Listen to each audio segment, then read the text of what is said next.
दो मुद्दों पर, एक डिग्री कॉलेज का उद्घाटन और एक 200 बेड का हॉस्पिटल। जमीन हम नहीं तय करेंगे, नाम भी हम नहीं तय करेंगे, ये वो तय करें जिन्हें बनवाना है।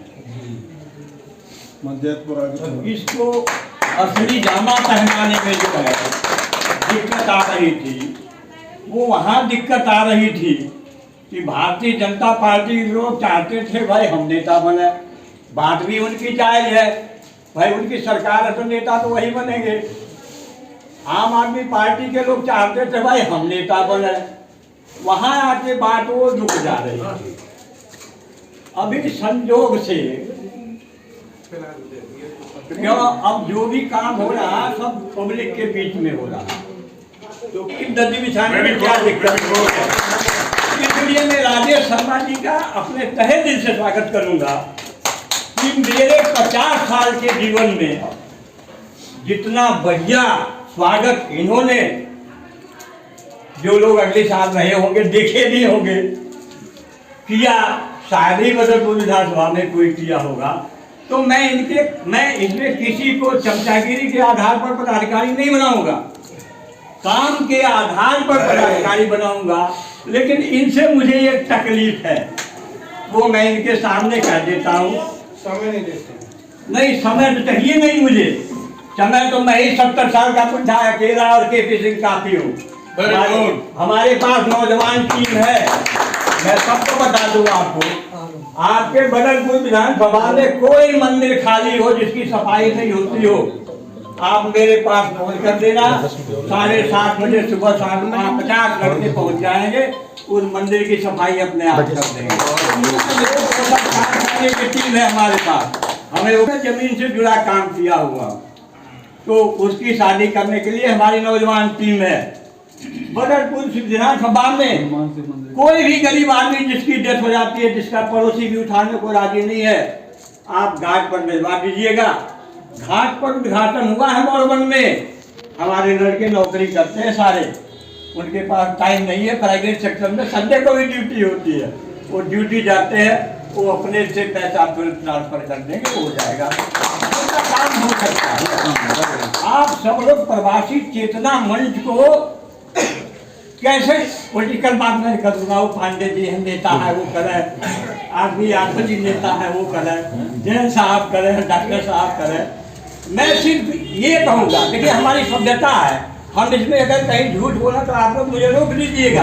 आने वाले लोग हमारे भाई हैं, हम उनको छोड़ेंगे नहीं, लेकिन इस मीटिंग में एक बात मैं साफ कर देता हूँ, जो प्रवासी चेतना मंच के मीटिंग में नहीं आएगा, कितना ही बड़ा फंडे खाने का होगा, अगर उसको भारतीय जनता पार्टी और आम आदमी पार्टी टिकट भी दे देगी, उसको हराने का काम प्रवासी चेतना मंच ही करेगा। 5 साल तक चिल्लाते रहते हैं अब की प्रवासी भाई को जिताएंगे, अब की प्रवासी भाई को जिताएंगे, लेकिन जब चुनाव का टाइम आता है पूरा प्रवासी भाई बढ़ जाते हैं, पता नहीं लगता उसके शरीर के कितने अंग कितनी दिशा में भाग रहे हैं। आज उससे 6% का झंडा उठाएंगे तो हमें धिक्कार है।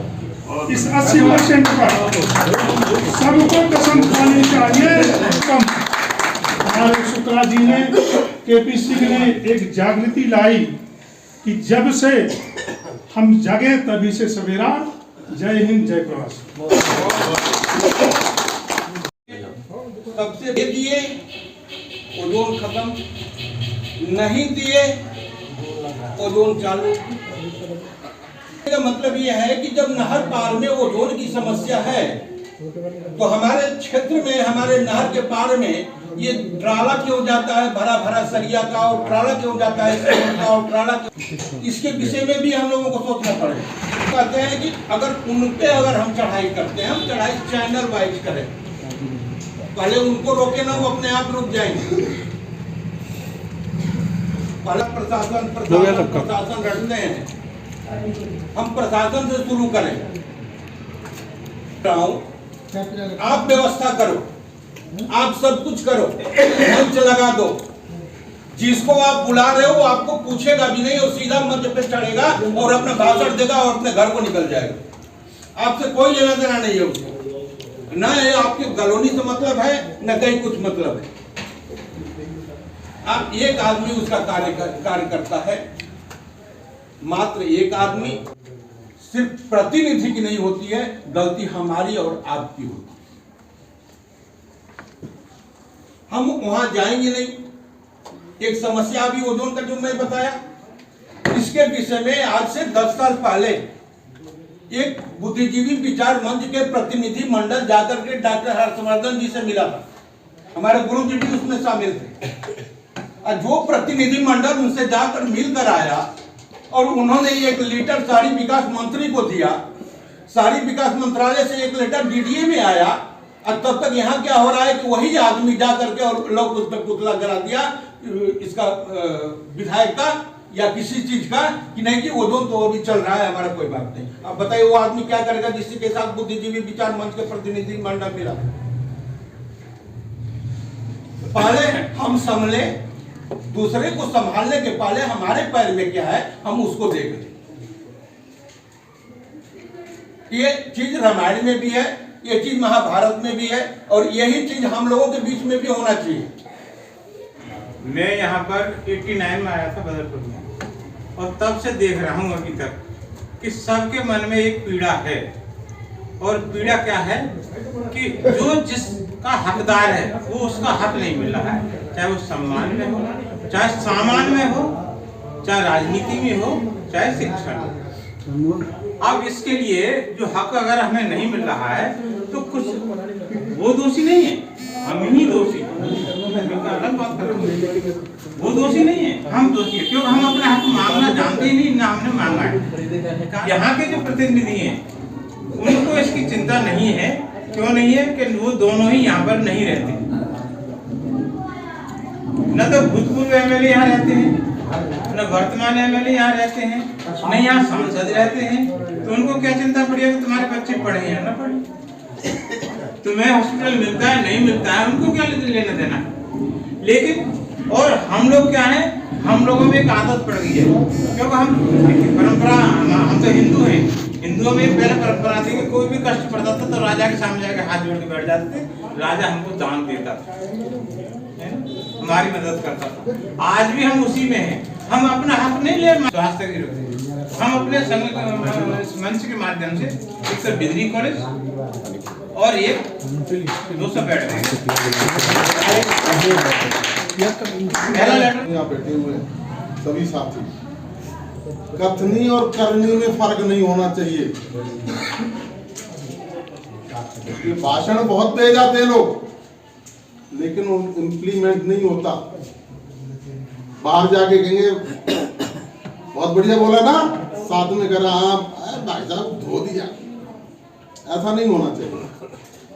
जो आप कह रहे हो उस पर खरे उतरने का भी काम होना चाहिए। गलत बोल रहा हूँ, प्रवासी यहाँ नहीं चुने गए प्रतिनिधि, क्या चुने गए, 2 चुने गए।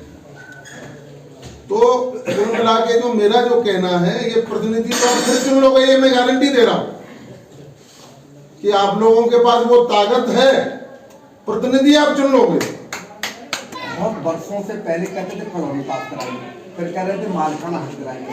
मालखाना हक भी कहते हैं दे दिया है आपको, रजिस्ट्री नहीं हो रही है, मालखाना हक नहीं है, तो वो काम नहीं होना चाहिए।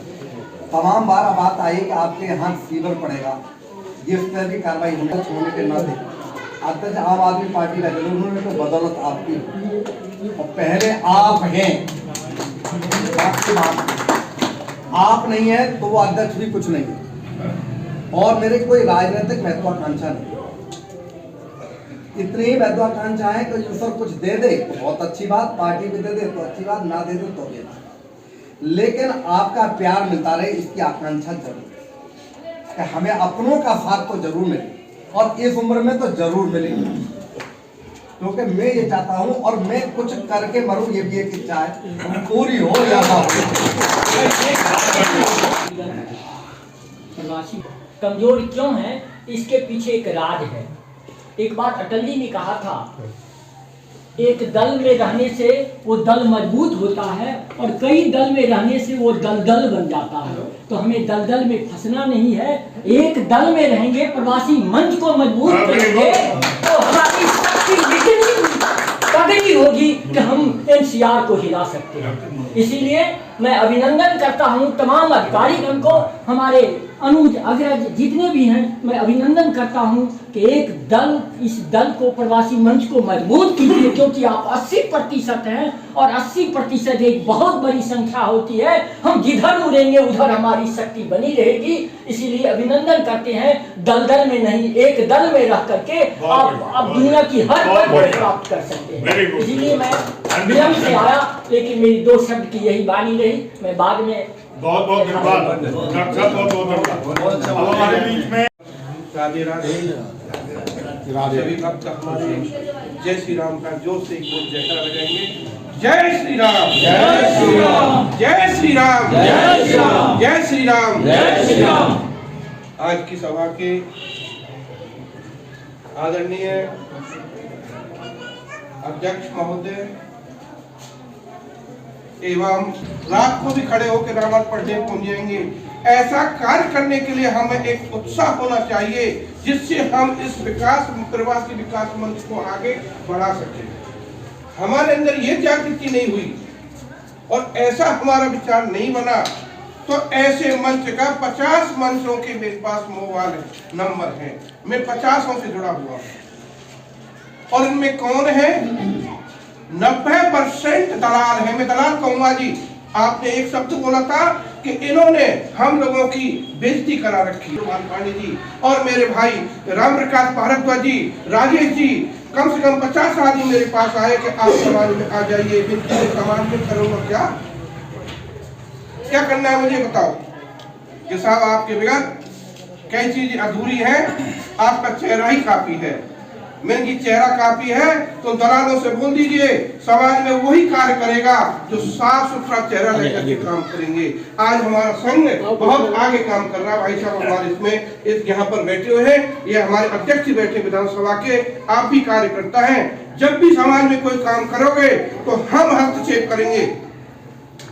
ये सोच देना कि हम बोलेंगे नहीं। भाई साहब जनता को लेकर हम चल रहे हैं, जनता हमारे साथ में है, 36 बिरादरी हमारे साथ में है। उनको हम आश्वासन दे के लाते हैं, हमारी जवान पे आते हैं और हम इनके साथ धोखा कर देंगे तो इन प्रवासी जो 5 प्रवासी हमारे विधायक, काउंसलर और सांसद बने हैं, उसी तरह हमको भी गालियां पड़ना चालू कीजिए। आप में क्षमता है, अगली मीटिंग हो, इससे बड़ी भी मीटिंग हो। आरपी सिंह जी ने कहा कि इतना बड़ा मंच लगा जो भर जाए, बिल्कुल भर जाएगा। बड़े प्रोग्राम भी करके हम देख चुके हैं, बैठा है, पैसा भी खर्च किया, जेब से किया है, लेकिन कार्य करने के लिए शक्ति बना हो। हम ये नहीं चाहेंगे कि आज हमारे पदाधिकारी सारे सांसद के नीचे जाके झुक रहा है। झुकना नहीं है, झुकना है तो बिल्कुल मंच में हम लोगों को शामिल करना है। मैं आज ही अपने स्टेटमेंट दे जाता हूँ। मैं मंचों में काम नहीं करूंगा, उसमें करूंगा जो मंच के सच्चे सिपाही होंगे। आपकी आधी लड़ाई हमने जीत ली है, धन्यवाद। उसका पुख्ता सबूत हम आपको दे देंगे। आप लोगों के आशीर्वाद से हमारे साईं नगर में एक जमीन है, उस जमीन पे वो सरकारी अस्पताल की ही जमीन है। भू माफियाओं ने उस पर दिमाग लगाया था कि मिट्टी के डलवा करके उसके अंदर सब्जी मंडी बनवाऊंगा। 3 भाग में बंटवारा होने जा रहा है। तो आप लोगों को बताता हूँ कि मैं किसी पार्टी में नहीं हूँ, ना भाजपा में हूँ, ना आम आदमी पार्टी में हूँ। सीधी सी बात हम आपको बता रहे हैं। हमने अपना चुपचाप गाड़ी उठाया, अपना लेटर पैड उठाया और उस पर बढ़िया से विस्तार से लिखा और कुछ मेरे पास प्रूफ थे जो वास्तव में वो जमीन अस्पताल की ही है।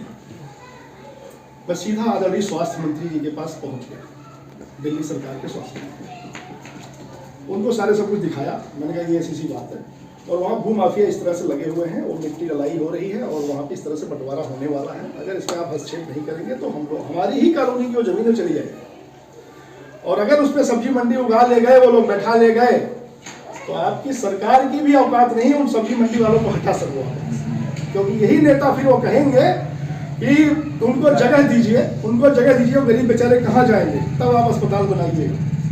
तो भाई केपी सिंह जी, आपको मैं विश्वास दिला रखता हूँ कि आपकी आधी लड़ाई हमने जीत ली है। तुरंत स्वास्थ्य मंत्री ने ऑर्डर कर दिया, इमीडिएटली उसके अंदर दीवार, बोर्ड और गेट लगा दिया जाए। ये ऑर्डर में करा के ऑर्डर काफी आपको दे दूंगा मेरे पास। ये काम मैंने आपका कर दिया। और दिल्ली के अंदर लाके वहाँ पे साई नगर जो बारात जो हमारी मोड़बंद सब्जी मंडी है वहाँ पे स्कूल के सामने, उनको किसी भी दिन ला करके वहाँ पे हमने खाली एक बढ़िया सी मंच मीटिंग कर दें और उनको फुल आश्वासन दे दें कि आप ये काम कर देंगे तो आने वाली आप जो सोच रहे हैं वही होगा। आप सोच लें, जो सोच रहे हैं वही होगा। तो बता देना चाहता हूँ, वो जमीन साई नगर ग्राम सभा की लैंड है। वो ग्राम सभा को स्वास्थ्य विभाग ने, ग्राम सभा को पैसा दे करके स्वास्थ्य विभाग ने अपने आप को हैंड ओवर कर लिया है। वो ग्राम सभा को पैसा दे चुकी है स्वास्थ्य विभाग। अब तीसरा कोई आदमी जाके स्टे लेके आ जाए, लेता है, स्टे से क्या हो जाएगा, कोई फर्क नहीं पड़ता। सरकार ने सरकार को पैसा देकर के जमीन अपने आप हैंड ओवर कर चुका है। उसका पेपर मेरे पास है, सबूत है। सीधी सब सरकार थी, मैं उसी दिन वो सबूत लेके अपने पास रखा हुआ था।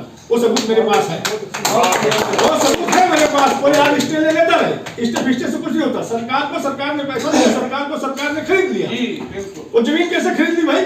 आज तुम स्टे, तुम कॉलोनी कोई भी आदमी जाए स्टे ले लेता है, स्टे कोई फर्क नहीं पड़ता। इसके बैलेंस नहीं रहेगा, उसको बैकेट कर दिया जाएगा। वो मेरी बात आदरणीय स्वास्थ्य मंत्री से हो चुकी है। नोट करेंगे, ये सारी बातें मेरी क्लियर हो चुकी। मेरे से कॉपी ले लीजिएगा, ऑर्डर का आदेश सब दे दूंगा। कहने का मतलब ये है कि हम लोग, हमारा विधायक काम ना करे, छोड़ दीजिए उसको। हमारा निगम पार्षद काम नहीं करे, भूल जाइए उसको। आप स्वयं आगे बढ़िए ना, सरकार आपके पास है, प्रशासन। इसी तर्ज पे अभी जिस तरह आप स्कूल की बात कर रहे हैं, स्कूल की बात इसी तरह आप शिक्षा मंत्री के पास जाइए। शिक्षा मंत्री से हम लोग बात करिए, काम क्यों नहीं होगा? जितने भाई तुम बैठे हो, इतने ही मेरे साथ चल रहे हो।